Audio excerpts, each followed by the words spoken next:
A ver, de eso lo platicamos luego, Sandra. Sí. Castañeda. Porque dice, tú, Sheinbaum, la presidenta, y Rocha Moya entran, como son de junio, son cumpleañeros, entran a un año 4. Le digo, en la madre, ¿eso es bueno o malo?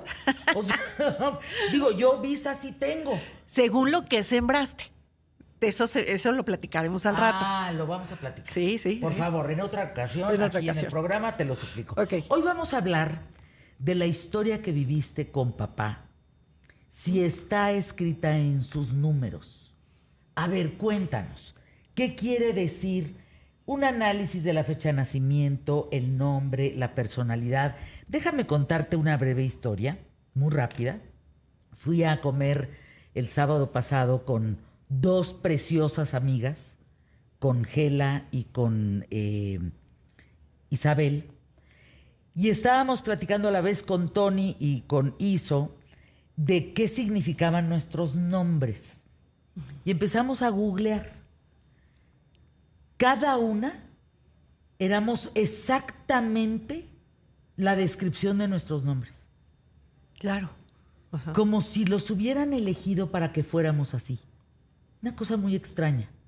Yo nunca me había detenido a ver, por ejemplo, el mío es como una viajera incansable, una buscadora constante, una hurgando para descubrir, para conocer, ¿no? Sí. Así soy. Bueno, mira, lo que pasa es que hay varios factores en la relación con el padre. Uno de ellos es, por ejemplo, las personas que tenemos en código tántrico o en nuestros números, el 1 o el 1 más. ¿Cómo sale este número? Por ejemplo, las personas que nacen el día 1 de cualquier mes o en el día 10, 19 o 28, si lo sumamos da 10, es un 1 pero exponenciado. Las personas que nacen en enero o en octubre, o que en otras posiciones del código tántrico también aparezca ese 1, 1 más. Pero sobre todo, en día y mes de nacimiento, si vemos el código tántrico, están en la parte destructiva del código, esto es en el área de aprendizaje o de sanación. Entonces, ¿qué ocurre? Las personas que traemos, porque yo soy justo de ese 28, traemos estos números en esas posiciones, sí tenemos temas a resolver de abandono, de abuso, de violencia, algún tema importante a resolver con la imagen paterna y por tanto con la masculina, porque luego se van repitiendo esos patrones con las parejas, ¿no? Entonces, de entrada es uno de los temas y no necesariamente se tiene que vivir desde la infancia, Fernanda. Eso puede surgir en una etapa de los 30, 40, 50 años. O sea, a mí en mi caso surgió a los 40 años y tú me dices, ¿cómo fue tu relación con tu padre en la infancia? Maravillosa. En la juventud, ahí empezó a cambiar. ¿Cuándo fue contundente ese cambio? A los 40 años. Entonces, por eso te digo, no necesariamente tiene que ser desde la primera infancia, ¿ok? Ahora, otra relación con la imagen paterna o masculina es en los apellidos paternos. O sea, cuando hacemos cálculos numerológicos y sumamos las frecuencias numéricas de los apellidos de los abuelos paternos, esta unión de números que salen, por ejemplo, en mi caso es Ortega y Castañeda. Ortega, el abuelo paterno, Castañeda, el abuelo materno, ¿no? Entonces, cuando sumamos estas energías... Voz familiar Villanueva. Ok, entonces, estas cuentas numéricas que salen es la característica o características que esa energía yang nos heredan a los hermanos o a los hijos de esa familia. Y eso es una herencia muy poderosa. Otra relación también es la de precisamente, y esto es por descodificación, qué tan cercana o lejano está tu cumpleaños del día de nacimiento de tu padre también. Por ejemplo, yo soy del 28 de mayo, mi papá es del 29 de mayo.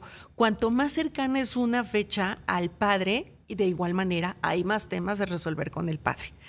Pero lo importante del autoconocimiento, Fernanda, es que cuando tú vas entendiendo como a ti te cayó el 20 con esa Fernanda, ¿no?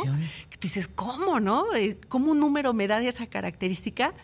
Para eso es el conocimiento, para decir, oye, todo esto yo no he ocupado de mí, ahora entendí por qué la relación con mi padre es de tal o cual manera, pero tengo entonces la visión de cómo puedo yo resolver mejor eso, ¿no?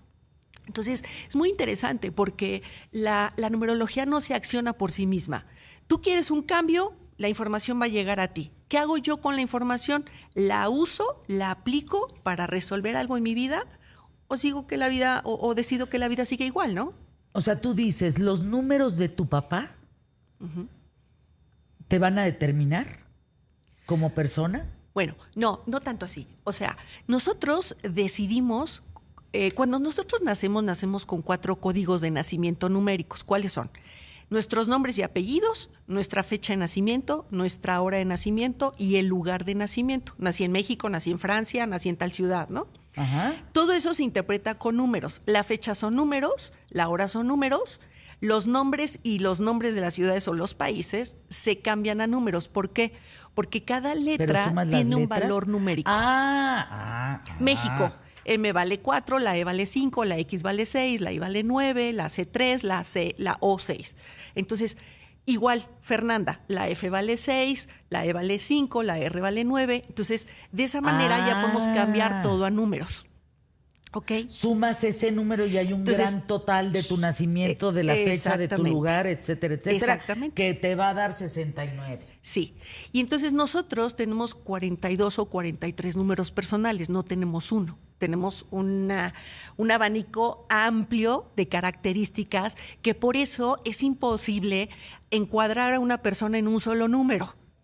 ¿De dónde salen los 42 números? Bueno, salen de todos los números, entre los números que te da la pitagórica, que es el análisis de las letras, y salen de los números de código tántrico que vienen de la fecha de nacimiento. Entonces, en código tántrico te salen alrededor de 16 números. Todos los demás son de pitagórico. Entonces, es como cuando llegas... Y juegas con esos 42 para el lado que quieras. Así es. A lo mejor en código tántrico traes puros números masculinos. Yo como mujer soy totalmente masculina en todos mis números, pero traigo un derrapón ahí en pitagórico de número femenino, ¿no? Y eso me ayuda. Me ayudó a ser mamá, me ayudó a estar casada. Porque si no, pues yo hubiera sido un hombrecito trepador de árboles toda la vida, ¿no? Claro, trae ventajas. Por ejemplo, Fernanda, a ver, te platico esto. Cuando yo empecé a estudiar la numerología, una de las primeras cosas que yo me di cuenta era porque era resolutiva, echada para adelante, fuerte, valiente. Tú. Yo. ¿Por qué? Pues porque todos mis números son masculinos. Claro, en unas áreas de la vida te ayudan, por supuesto, pero hay otras áreas en donde no sabes recibir, no sabes pedir, eres totalmente independiente, resolutiva, y hay que aprender del equilibrio de la vida. Entonces, ¿cómo lo aprendes de manera muy poderosa? Pues siendo mamá en mi caso, casarte también, porque sí o sí tienes que aprender a negociar la vida. Pero también hay personalidades de hombres que pueden ser totalmente femeninos. Y la numerología no te marca una tendencia hacia una preferencia sexual. Más bien te da a ver cuál es la energía desde donde resuelves la vida. Un hombre muy femenino puede ser un hombre muy amoroso, muy sensible, muy acompañante, sabe escuchar. Yo tenía un amigo así que me acompañaba a comprar ropa y él me ponía todos los outfits en el closet, ¿no? En el vestidor. ¡Ay, qué padre amigo! Entonces, eso es precisamente. Te preguntan, ya vienen varias. Dice, no conocí a mi papá. Tomé el apellido de mi padrastro. ¿Qué procede en este caso?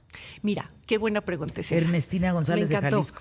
Es como cuando, por ejemplo, las personas eliminan el apellido del padre por diferentes circunstancias, por dolor, por marcas importantes, y entonces ocupan el apellido de la madre. Pero ¿desde dónde lo hago? ¿Desde qué energía lo hago? ¿Desde el enojo? ¿Desde la rabia? ¿Desde el rencor? ¿Desde el coraje? Eso no va a ser sano. Y vaya, utilizas el apellido de la madre. Pero es que además tu nombre te acompaña toda la vida. Toda la vida. En este caso hay gente ella... que luego se los anda cambiando, ¿eh? Y no es bueno, ¿eh? Bueno, sí es bueno cuando lo calculas, no es bueno cuando lo haces porque no me gustaba cómo sonaba, como me tocó en una consulta en alguna ocasión. Es que mi apellido no suena así como fino, me dijo la chica. Y yo, ¿y entonces? No, pues es que ni mi nombre ni mi apellido, entonces me lo quiero cambiar. Fernanda, después de ese cambio que yo le dije, no lo hagas, deberías ver todo lo que pasó en su vida. ¿Mal? Mal, claro. Porque todo parte desde dónde lo hago y para qué lo hago. Si yo veo que después de un análisis no es correcto, quédate con eso. Pues me quedo con la bendición con la que yo nací. Nunca he querido a mi papá, dice Carlos Dávalos, de Sinaloa. Mira, déjame decirte. Fue muy malo con mi mamá. Cuando me fui de la casa, me puse el de mi mamá. Mira, sí, a veces nosotros por el pasado que tenemos generamos un tipo de alianzas, ¿no? También con el padre o la madre. Pero a final de cuentas, Fernanda, y eso se los digo, nosotros antes de nacer escogemos a las almas que van a ser necesarias en nuestro proceso de evolución y aprendizaje. Ese padre golpeador, ese padre difícil, pues fue el que necesitaste para aprender hoy de tu vida, ¿no? Y me voy a permitir poner de ejemplo. Me acuerdo hace muchos años platicando con uno de mis maestros, me dijo, yo le reclamaba eso, ¿no? Y me decía, a ver, niña, usted reconozca, su infancia, la etapa en su infancia, ¿vivió lo mismo que usted está viviendo ahorita? ¿Sus padres estaban viviendo la realidad que usted está viviendo ahorita? No. Ok, niña, usted cuando estaba niña decidió en una vida adulta tener una vida totalmente diferente a su infancia. Entonces, ¿valió la pena vivir esa infancia? ¿La inspiró? ¿La hizo poner otras metas? Sí, ok, para eso era. Héctor Hernández, y de los nombres que hay, por ejemplo, con los artistas, que cambian hasta el apellido, ¿sería diferente o es igual? Bueno, lo que pasa es que muchos de ellos son nombres artísticos, pero en sus actas de nacimiento se siguen llamando exactamente igual. O sea, es como Juan Gabriel, ¿no? Juan Gabriel tenías un Alberto, Aguilar, no sé qué, no sé qué. Bueno, él siguió así en su papel de acta de nacimiento. El tema, cuando se generan cambios, es cuando cambias el nombre o los apellidos en las actas de nacimiento. Por ejemplo, los niños que son adoptados. Esos niños sí, indiscutiblemente marcan un antes y un después, ¿ok? Pero si son adoptados de recién nacidos, pues es el primer nombre que tienen. Ah, claro, sí, sí. Pero a veces son niños que los adoptan en... Sí, 8 años, 10 años. 3 años, 5 años, ¿no? Entonces, Conozco a partir casos. de ahí se marca. Yo tenía una alumna que era Culebro y la registraron Culebra, entonces tenía que viajar con 2 actas de nacimiento para demostrar que era la misma persona, ¿no? Por ejemplo. Híjole. Sí, es una partida. Oigan, un día voy a hablar de eso en el programa. Emilio, voy a hablar de eso. Qué importante es mantener tu nombre. No le pongas más cosas. Yo de repente, con la muerte, por ejemplo, de mi papá, resulta que no era familiar Garcés, era Y Garcés. ¿Qué tal? ¡Qué desmán! Sí. Por Tus favor, datos. revisan bien las actas. Sí, tus datos, por favor, arroba. En todas mis redes, numerología profesional. Consúltenla, es una joya. Contacto para consulta 55 30 45 16 12, pero en las redes numerología profesional.